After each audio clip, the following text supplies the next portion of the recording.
आरोग्य में निवेश भाग 45 हिंदी आहार विधि संयोग संयोग विरुद्ध वैद्य दिलीप गाडगिल पुणे। तो मैं बात कर रहा था संयोग विरुद्ध के बारे में और दूध के साथ जैसे लवण का और आप खट्टी चीज़ों का संयोग विरुद्ध है, उसी प्रकार से दूध के साथ फलों का भी संयोग विरुद्ध है। खास करके बचपन से लेकर केला और दूध ये संयोग किया जाता है और बड़ी लगन से खाया जाता है। उसकी एक बार आदत पड़ गई तो ये सिलसिला आगे भी चलता रहता है। वैसे वो बनाने में आसान है और टेस्ट भी अच्छी आती है, तो ये काफ़ी प्रचलन में होता है। उसी प्रकार फ्रूट सैलड भी किया जाता है। सभी फलों को इकट्ठा करके उसमें अगर दूध डालते हैं तो ये हमारे हिसाब में विरुद्ध संयोग हो जाता है। केवल फ्रूट्स को इकट्ठा करते हैं उसको भी फ्रूट सैलड ही कहते हैं, लेकिन वो अलग रहेगा। जिसमें दूध डाला जाएगा उस प्रकार का फ्रूट सैलड सेहत के लिए अच्छा नहीं है। तीसरा एक प्रकार होता है मिल्क शेक करके, दूध के साथ फल और फिर मिक्सर में घुमा के उसका शेक बनाया जाता है और ये विभिन्न प्रकार से प्रचलन में। स्ट्रॉबेरी शेक या मैंगो मिल्क शेक तो बहुत कॉमन इस प्रकार का है और पाइनएप्पल मिल्क शेक वगैरह इस प्रकार से भी प्रचलन में है।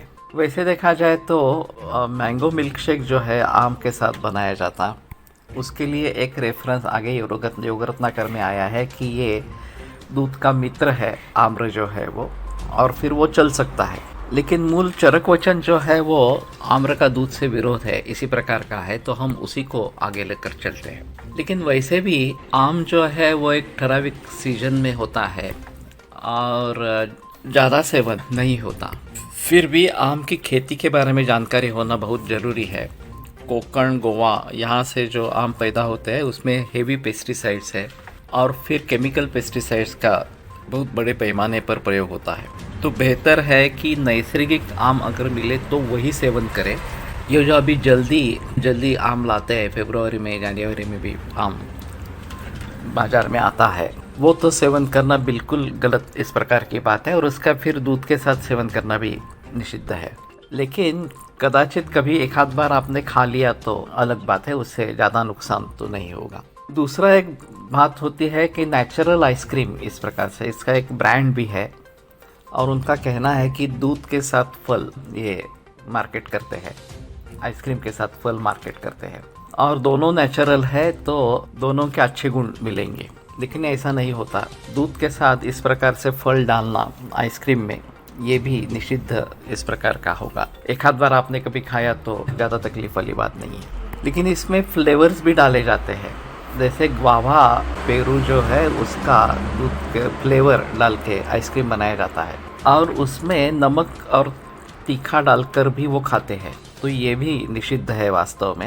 एक टेस्ट अलग आती है, हम जैसे कि ग्वावा खा रहे हैं इस प्रकार की टेस्ट आती है, लेकिन फिर भी ये सेवन करना उचित इस प्रकार का नहीं है। विदेशों में भी आइसक्रीम का काफ़ी प्रचलन है और ठंडी के मौसम में भी आइसक्रीम खाया जाता है। वो ट्रेंड अभी भारत में भी आ गया।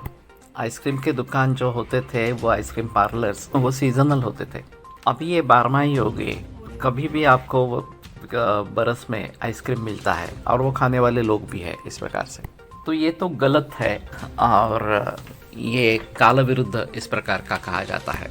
तो इन सभी के बारे में बहुत सारी बहस होती है, तो दूध और फल ये कॉम्बिनेशन से दूर ही रहना बेहतर इस प्रकार का रहेगा। अच्छी तरीके से क्या कर सकते हैं मैं आगे बोलूँगा।